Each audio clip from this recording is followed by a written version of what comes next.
Hello everyone, my name is Parmeshwar and welcome to the Market Differ। पिछली video में मैंने बात किया था कैसे हाई टाइम फ्रेम के पीवाई लिक्विडिटी के सामने फेल हो जाते हैं, और आज मैं इस वीडियो में साइकोलॉजी की बात करूंगा कि क्यों आपका हाई प्रोबेबिलिटी सेटअप में एंट्री लेने से माइंड में बहुत सारे इमोशन हावी होते हैं और आप एग्जीक्यूशन नहीं कर पाते हैं। लेकिन आज मैं आपसे एक कड़वा सवाल पूछने आया हूँ। मान लो आपके पास 99% विन रेट वाला सेटअप हो। आज मैं अपने इस वीडियो में ट्रेडिंग का वो मिसिंग पीस खोलने जा रहा हूँ जिसके बिना एसएमजी का ज्ञान जीरो है। आज बात होगी ट्रेडिंग साइकोलॉजी और प्रोबेबिलिटी की। तो चलिए मैं सीधे दिखाता हूँ कि कैसे आपका दिमाग आपके साथ कहाँ खेल जाता है। हमने इसके पिछले वीडियो में बताया था, नो डाउट मेरा अभी कोई सब्सक्राइबर्स नहीं है, लेकिन मैंने पिछले वीडियो में बताया था कि कैसे हाई टाइम फ्रेम के पीवाई लिक्विडिटी के सामने फेल हो जाते हैं। आप अभी देख सकते हो यहाँ पे मार्केट ने इक्वल हाई को ग्रैब किया है, और मैं पिछले वीडियो में बताया हूँ कि मार्केट यहाँ से भी जा सकता है, नहीं तो इसके नीचे जो इंजीनियरिंग लिक्विडिटी है उसको भी स्वीप करके ऊपर जा सकता है। और यहाँ पे एक और लिक्विडिटी है, शायद मैं उस वीडियो में कवर नहीं कर पाया हूँ यहाँ पे, जो कि वीकली चार्ट पे मैं दिखा देता हूँ। ये रहा, यहाँ पे देखो, यहाँ पे भी एक लिक्विडिटी है, मार्केट इसको भी ग्रैब करके ऊपर जा सकता है। जब इतना बड़ा पीवाई फेल हो गया है वीकली का, तो मार्केट ऑब्वियसली वो लिक्विडिटी लेके ही ऊपर जाएगा। कहीं से भी रैंडमली मार्केट मूव नहीं करता है, मार्केट का भी एक नैरेटिव होता है। अब यहाँ पे देखो, यहाँ पे क्या हुआ है, इक्वल हाई ग्रैब हो गया है, जो मैं पिछले वीडियो में बताया हूँ कि मार्केट यहाँ से भी ऊपर जा सकता है। लेकिन मैं वहाँ पे एक सिनेरियो दिया हूँ कि मैं यहाँ से बाई नहीं करूँगा जब तक ये लिक्विडिटी ग्रैब ना हो। लेकिन मैं यहाँ पे क्या सोचा था मैं वो बताता हूँ कि देखो, यहाँ पे एक बाई साइड के लिए एक पीवाई बना दिया गया है।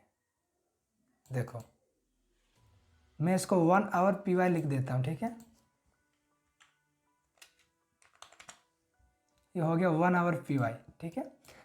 देखो, जब मैं लाइव मार्केट देख रहा था तब मेरा बायस यहाँ तक था, क्योंकि मैं अपना प्रीवियस वीडियो में बता चुका हूँ कि यहाँ लिक्विडिटी ग्रैब होगा तभी मैं बाय साइड के लिए जाऊँगा। तो उस दिन का बायस तब मेरा डाउन था, तो मैं यहाँ से सेलिंग के लिए पूरा रेडी था। देखो, यहाँ पे एक 1 आवर का एक ऑर्डर ब्लॉक भी बन गया है। मैं सोच रहा था कि मार्केट यहाँ टैप करे और मुझे लोअर टाइम फ्रेम में कन्फर्मेशन दे, तो मैं सीधे यहाँ तक अपना एंट्री लूँगा। मैं फर्स्ट टारगेट यहाँ रखूँगा, फिर लास्ट टारगेट यहाँ रखूँगा। अगर मुझे यहाँ पे अपना रिस्क रिवार्ड मिल जाता है तो मैं यहीं से निकल जाऊँगा, क्योंकि मार्केट का हर एक मूव रैंडम होता है। लेकिन मैं यहाँ पे बताने वाला हूँ कि मेरे ऊपर साइकोलॉजी किस तरह हावी होती है, और यही साइकोलॉजी आपके ऊपर भी हावी होती होगी। लेकिन मैं इस वीडियो में बताने वाला हूँ कि कैसे एंट्री के टाइम पे साइकोलॉजी हावी होती है, और कैसे मैं यहाँ से ट्रेड नहीं ले पाया, जबकि मेरे पास स्क्रीनशॉट भी है, मैं लेके भी रखा हूँ। मैं यहाँ पे एंट्री नहीं ले पाया था, और वही मैं यहाँ पे साइकोलॉजी की बात करने वाला हूँ। देखो, मार्केट ने अब पीआई को टैप कर दिया है। अब मैं 5 मिनट में शिफ्ट होता हूँ। यहाँ पे देखो 5 मिनट में क्या हो रहा है। पहले मैं यहाँ पे MSS का वेट करूँगा ना, तो यहाँ देखो, यहाँ पे हो रहा है MSS।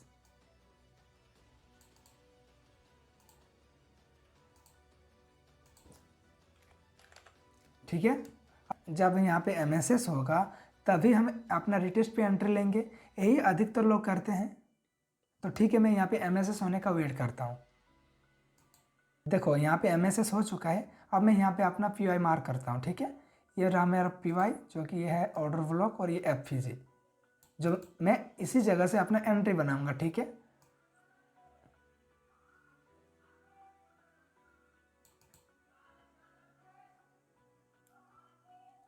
अब मार्केट को मैं रिटेस्ट होने का वेट करता हूँ कि मार्केट मेरे जोन में आए और मैं एंट्री बनाऊं।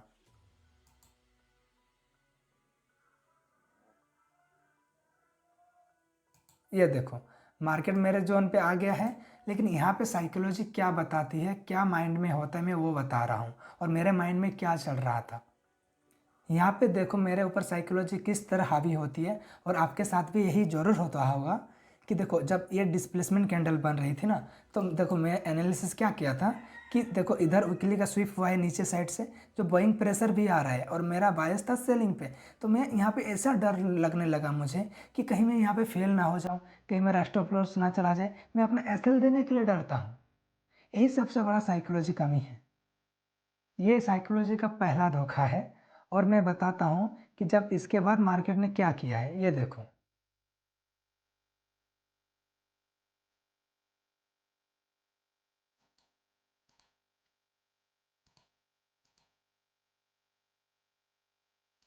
जब मार्केट ऐसे निकल रहा था तब मार्केट यहाँ पे दोबारा रिटेस्ट दिया है। देखो यहाँ पे कंसोलेशन कर रहा था और मार्केट ने यहाँ पे दोबारा रिटेस्ट दिया है। तब मैं यहाँ पे सोच रहा हूँ कि मार्केट मुझे दोबारा मौका दे रहा है, दोबारा एंट्री का। फिर भी मेरा डर मेरे ऊपर ऐसा हावी हो रहा था कि कहीं और थोड़ा ऊपर आ जाए, मार्केट इसका स्विंग ग्राफ करे, यहाँ पे कंसोलेशन हुआ है, इसको ग्राफ करे, फिर मैं एंट्री लूँगा। इससे परफेक्शन का जाल में मैं फंस गया और मार्केट ने क्या किया देखो, मैं दिखा रहा हूँ। देखो यहाँ पे मार्केट आया और धड़ाम से नीचे आ गया।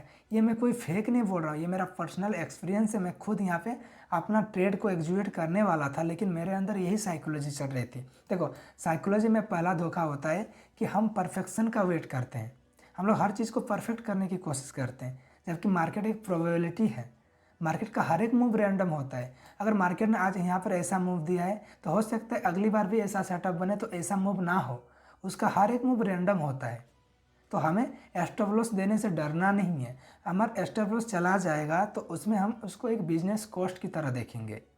देखो यहाँ पे क्या हुआ, मार्केट यहाँ पे कितना बड़ा मुझे एंट्री मिस करवाया। देखो मैं यहाँ पे एक टूल लगा देता, देखो अगर मेरी एंट्री यहाँ पे होती, ठीक है, मैं अपना स्टॉप लॉस कहाँ पे लगाता, थोड़ा बफर में यहाँ पे, ठीक है, और मैं अपना टारगेट फर्स्ट इस पीवाई तक रखता। देखो मुझे अभी 3 आवर का प्रॉफिट है, मार्केट और नीचे गया है। मैं थोड़ा और कैंडल फास्ट फॉरवर्ड कर देता हूँ। देखो कहाँ आया है, देखो। और ये कोई इत्तेफाक नहीं है, ये सेशन के टाइम पे हुआ है। और वो ये न्यूयॉर्क किल जोन के टाइम ना लंदन किल जोन के टाइम पे हुआ है। देखो न्यूयॉर्क किल जोन के टाइम पे हुआ है। और मैं अधिकतर ट्रेड लंदन सेशन और न्यूयॉर्क किल जोन पे ही करता हूँ। यही साइकोलॉजी का बहुत बड़ा ट्रैप होता है। साइकोलॉजी सबके ऊपर हावी होता है। हर कोई परफेक्ट होना चाहता है, लेकिन मार्केट परफेक्शन का नहीं, प्रोबेबिलिटी का खेल है। Mark Douglas trading in the zone book में एक बात बोलते हैं, every trade is unique event. मतलब हर एक ट्रेड का परिणाम रैंडम होता है, वो एक इवेंट की तरह होता है। वो पिछला ट्रेड से इस ट्रेड का कोई मतलब नहीं है। मैं खुद साइकोलॉजी में ट्रैप होता हूँ, लेकिन मैं आपको एक चीज़ बताना चाहता हूँ। अगर आप डेटा और सॉफ्टवेयर के पीछे भाग रहे हो, कोई आपको 100% सिक्योरिटी दे दे तो चार्ट पर देखो। बड़े इंस्टीट्यूशन चार्ट पर ही लिक्विडिटी ग्राफ करते हैं और चार्ट पे ही आपको वो एंट्री मिलेगी। बस आपको स्टॉप लॉस देने का सीखना है। आप स्टॉप लॉस देने से डरो मत। स्टॉप लॉस अगर हिट होता है तो उसको आप अपना बिजनेस कॉस्ट मानो। अब से मैं भी ये ठान लिया हूँ कि मैं अपना स्टॉप लॉस देने के लिए रेडी रहूँगा। मैं इसको बिजनेस कॉस्ट की तरह देखूँगा। मैं अब हर एक ट्रेड को बेफिक्र रोबोट की तरह एग्जीक्यूट करूँगा।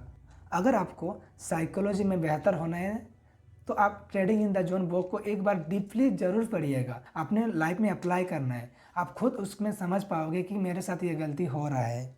मैं ये हवाबाजी नहीं कर रहा हूँ। देखो मैं खुद साइकोलॉजी में फंस रहा हूँ। मैं ये नहीं बोलूँगा कि आपको अपने एज पर भरोसा होना चाहिए। मैं खुद ट्रैपिंग हूँ। मैं चाहता हूँ नो डाउट आप मेरे से बेहतर करो, आपकी साइकोलॉजी मेरे से बेहतर हो। हर किसी का साइकोलॉजी अलग होता है। अगर आप मेरे इस जर्नी में हिस्सा बनना चाहते हैं तो मेरे चैनल को सब्सक्राइब कीजिए, मुझे सपोर्ट कीजिए।